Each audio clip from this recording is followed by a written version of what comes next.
રાજકોટવાસીઓ અને સૌરાષ્ટ્રના વાહન ચાલકો માટે રાહતના સમાચાર સામે આવી રહ્યા છે. રાજકોટ-જેતપુર નેશનલ હાઇવેની કામગીરીને લઈને જિલ્લા કલેક્ટરે મહત્વનું નિવેદન આપ્યું છે.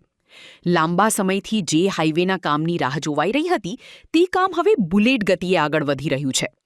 અત્યાર સુધીમાં રાજકોટ-જેતપુર નેશનલ હાઇવેનું કામ 70% જેટલું પૂર્ણ કરી લેવામાં આવ્યું છે.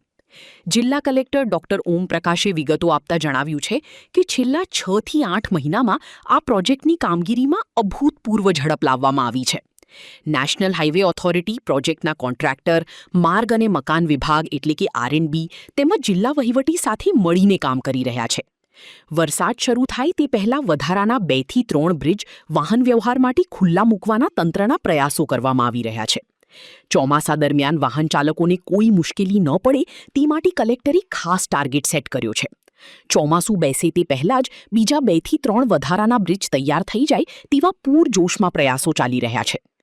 જેતપુર હાઈવે મેં 2 દિવસ પહેલાં મારી પીડી સાથે ચર્ચા થઈ છે અને આની સાથે થયેલ ચર્ચા મુજબ આ જે હાઈવે છે આનું કામ જે છે આજે 70% પૂરો થઈ ગયો છે અને સતત ministry off road transport, national highway અને સ્ટેટનો R&B ડિપાર્ટમેન્ટ અને જિલ્લા વહીવટી તંત્ર કોન્સ્ટન્ટલી હાઈવેની એજન્સી સાથે સંપર્કમાં છે.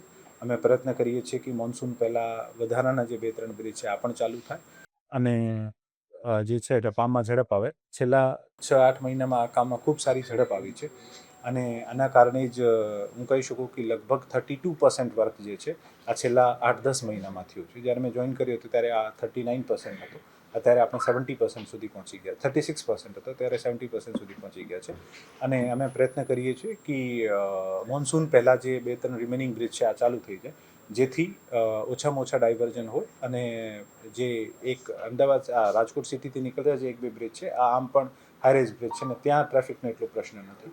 મૂળ ઈચ્છા છે કે કોઈ પણ ટ્રાફિકના પ્રશ્ન જે હોય આને સોલ્વ કરવામાં આવે. અગાઉમાં પણ જ્યારે આ પરિસ્થિતિ થતી હતી ત્યારે માર્શલ્સ અને ક્રેન્સ વગેરે રખાવીને આપણે રાઉન્ડ ધ ક્લોક પોલીસ ટ્રાફિકની ડિપ્લોયમેન્ટ કરીને આ બધી કામગીરી કરતા હતા. પ્રયત્ન કરીશું કે ઓછામાં ઓછી અવગત થાય ને કામ ઝડપથી.